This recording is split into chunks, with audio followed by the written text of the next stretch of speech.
Hello dear student, आज की class में लोग पढ़ेंगे क्लोजर ऑफ रिलेशन। हम लोग ये फाइंड आउट करेंगे क्लोजर ऑफ रिलेशन। तो तीन तरीके से क्लोजर निकाला जाता है। पहला क्या है? Reflexive closure. Now second word symmetric closure and now third word transitive closure. तो जो भी रिलेशन दिया रहेगा उस रिलेशन के अंदर अगर हम लोग एवरी एलिमेंट का आइडेंटिटी रिलेशन निकाल लेंगे, कॉन्सेप्ट समझिए। एवरी रिलेशन के सेट के अंदर जितने भी एलिमेंट होंगे, उन सभी सेट के अंदर जितने भी एलिमेंट होंगे उन सभी एलिमेंट का हम लोग आइडेंटिटी रिलेशन निकाल लेंगे और उस आइडेंटिटी रिलेशन के साथ जो रिलेशन गिवन होगा उसका यूनियन कर देंगे तो हमको क्या निकल जाएगा? रिफ्लेक्सिव क्लोजर निकल जाएगा। सिमेट्रिक क्लोजर फाइंड आउट करने के लिए हमको क्या करना पड़ता है कि जो भी हमारा R डिफाइन होगा, जो भी मुझे R गिवन होगा, उस रिलेशन में उसी रिलेशन का इनवर्स का यूनियन कर देने पे हमको सिमेट्रिक रिलेशन फाइंड आउट हो जाता है। ट्रांजिटिव क्लोजर में क्या करते हैं? ट्रांजिटिव क्लोजर में हम लोग composition of R square R cube R to power 4 ये तब तक हमको करते जाना है जब तक या तो हमारे पास फाई ना आ जाए या तो हमारे पास वैल्यू क्या हो जाए, R के बराबर ना हो जाए। ये दोनों कंडीशन जब मीट हो जाएंगी तो हमको प्रोसेस को वहां पे रोक देना होगा और सबका यूनियन करके हमको ट्रांजिटिव क्लोजर फाइंड आउट हो जाएगा। तो मैं एक एग्जांपल लेके आपको समझाता हूं। Suppose that set A = 1, 2, 3, 4 and relation R defined what 1, 2, 2, 3 and 3, 4. Clear? तो now find out reflexive closure. तो फर्स्ट रिफ्लेक्सिव क्लोजर अगर हम लोगों को फाइंड आउट करना होगा तो सबसे पहले हम लोगों को फार्मूला पता होना चाहिए। फार्मूला क्या है? R1 = R union identity relation. मतलब हमको एवरी ए सेट ए के एवरी एलिमेंट का आइडेंटिटी निकालना पड़ेगा। तो R आइडेंटिटी रिलेशन अगर निकालने जाएंगे एवरी एलिमेंट का तो देखिए सेट ए क्या है? 1, 2, 3, 4। तो एवरी एलिमेंट क्या हो जाएगा? 1, 1, 2, 2, 3, 3 और 4, 4। ये निकल गया मेरे पास 1, 1, 2, 2, 3, 3, 4, 4। अब मुझे जब R1 निकालना होगा तो R हमारे पास क्या है? 1 R हमारे पास क्या है? 1, 2, 2, 3, 3, 4 और हमारे पास आइडेंटिटी रिलेशन क्या निकला? 1, 1, 2, 2, 3, 3, 4। इन दोनों का यूनियन कर देंगे तो क्या निकल जाएगा? 1, 1, 1, 2, 2, 2, 2, 3, 3, 3, 4, 4, 4। ये हमारे पास आ गया रिफ्लेक्सिव क्लोजर आ गया। Okay, now similar symmetric closure. Symmetric closure कैसे फाइंड आउट करेंगे? सिमेट्रिक क्लोजर कैसे फाइंड आउट करेंगे? सिमेट्रिक क्लोजर जो भी R दिया रहेगा उस R में से हमको उसका इनवर्स R निकाल करके यूनियन कर देना पड़ेगा। जो R गिवन है उसका इनवर्स निकाल के हमको क्या करना पड़ेगा? यूनियन कर देना पड़ेगा। तो R हमारा क्या गिवन है? R क्या है? R हमारा क्या है? R हमारा क्या गिवन है बेटा? 1,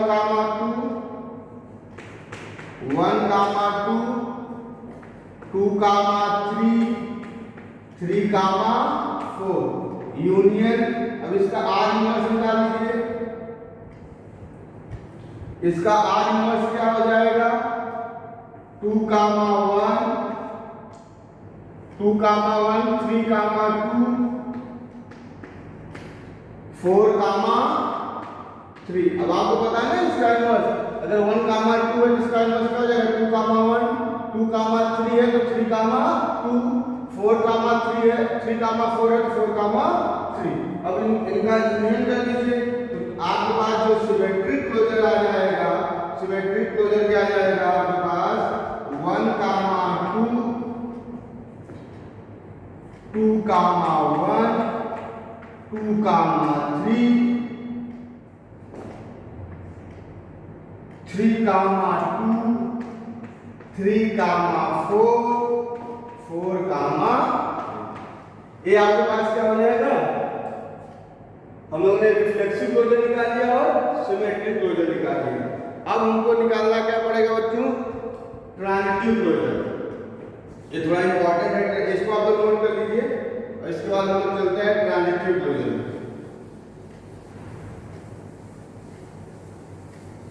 ट्रांजिटिव क्लोजर निकालने के लिए सबसे पहला स्टेप क्या होता है ट्रांजिटिव क्लोजर का, पहले हम लोग आर फाइंड आउट करते हैं। उस जब जैसे ही हमको आर फाइंड आउट हो जाता है उसके बाद हम लोग क्या करते हैं, आर स्क्वायर फाइंड आउट करते हैं, आर क्यूब। तब तक प्रोसेस करेंगे जब तक हम लोगों को प्रॉब्लम सॉल्व नहीं हो जाएगा। तो आर हमारे पास क्या है, आर इक्वल टू क्या था हमारे पास 1 कामा 2 था, 1 कामा 2, 2 कामा 3, 2 कामा 3 और 3 कामा 4। ये हमारे पास आर गिवन है, 1 कामा 2, 2 कामा 3 और 3 कामा 4। अब सिंपल, तो पहला आर निकाल लिया तो हमको पता है ट्रांजिटिव क्लोजर निकालना है, तो हमको ये फार्मूला सबसे पहले वाला फार्मूला हमको याद रखना चाहिए। तो अब सेकंड स्टेप क्या है, आर स्क्वायर। आर स्क्वायर क्या होता है, R composition R, it means 1 comma 2, 2 comma 3, 3 comma 4, composition 1 comma 2, 2 comma 3 and 3 comma. ये आ गया हमारे पास। और चेक करें कंपोजिशन निकालिए, 1 से 2 जा रहे हैं तो 2 से 3 जा रहे हैं, तो आंसर क्या हो जाएगा 1 कामा 3। 2 से 3 जा रहे हैं, 2 से 3 जा रहे हैं तो 3 से 4 जा रहे हैं, तो 2 कामा 4, 2 कामा 4। 3 से 4 जा रहे हैं, 3 से 4 जा रहे हैं और 4 से कुछ नहीं जा रहे हैं, तो क्या हो जाएगा 1 कामा 3 हो जाएगा और 2 कामा 4 हो जाएगा। दैट इज, देखिए ए से बी जा रहे हैं और बी से सी जा ही नहीं रहे तो इसको इग्नोर कर देंगे।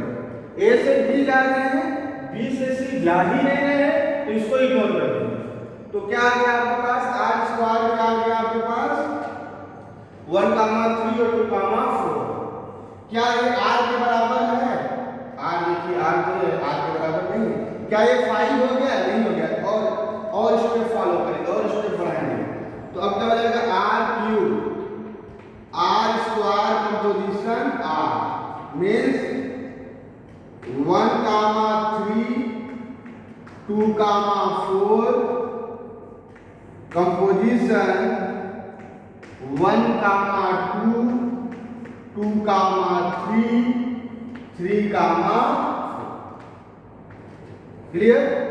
अब आइए चेक करिए, 1 से 3 जा रहे हैं तो 3 से 4 जा रहे हैं, तो क्या हो जाएगा 1 कामा 4। ए से बी जा रहे हैं, ए से बी जा रहे हैं और बी से सी जा रहे हैं, तो ए से सी तो 1 कामा 4। 2 से 4 जा रहे हैं, क्या 4 से कुछ जा रहे हैं, देखिए 4 से क्या कुछ जा रहे हैं नहीं, देखिए ए से बी जा रहे हैं तो क्या बी से 4 से कहीं स्टार्टिंग है, नहीं है, तो ये क्या हो जाएगा 1 कामा 4। ये क्या आ गया 1 कामा 4। क्या ये 5 है, नहीं। क्या ये r है, नहीं, r के बराबर है, नहीं, तो अभी भी आगे स्टेप चलाएंगे, r की पावर 4।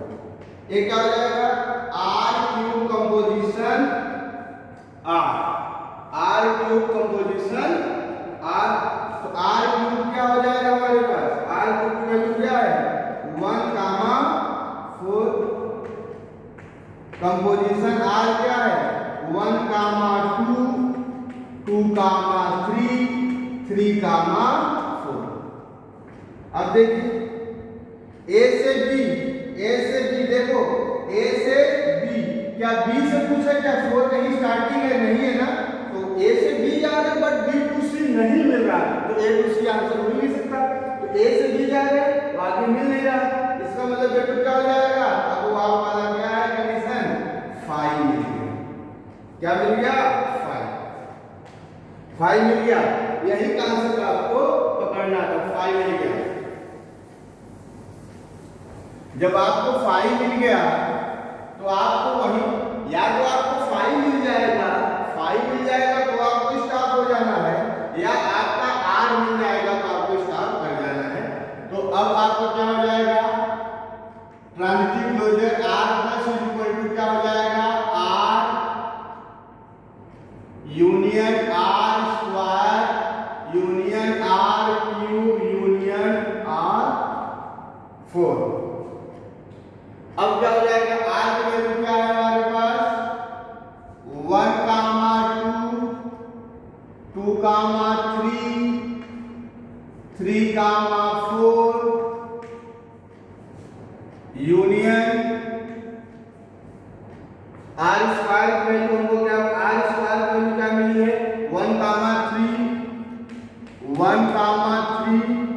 और 2, 4 यूनियन R क्यूब की वैल्यू क्या मिली है? R क्यूब की वैल्यू क्या मिली है?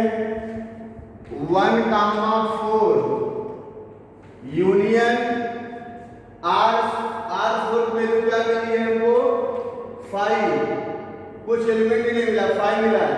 तो जब सबका यूनियन कर देंगे तो आपके पास क्या हो जाएगा? जब सबका यूनियन कर देंगे तो आपके पास क्या आ जाएगा? 1, 2, 2, 3, 4 1,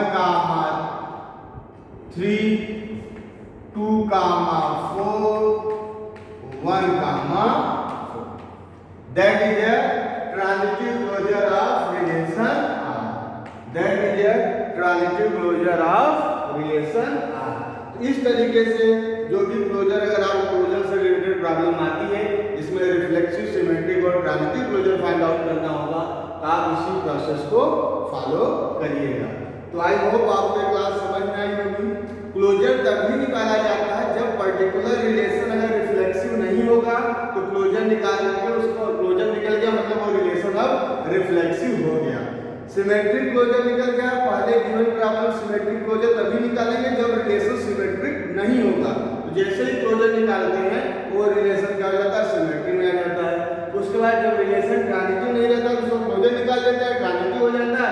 ट्रांजिटिव क्लोजर निकालते अगर आप इसको प्रूव करेंगे, सॉल्व करेंगे, तो इस वाले प्रॉब्लम में देखेंगे कि आपकी ट्रांजिटिविटी होल्ड करे। आई होप क्लोजर का कॉन्सेप्ट आप लोगों को समझ में आया होगा। Thank you.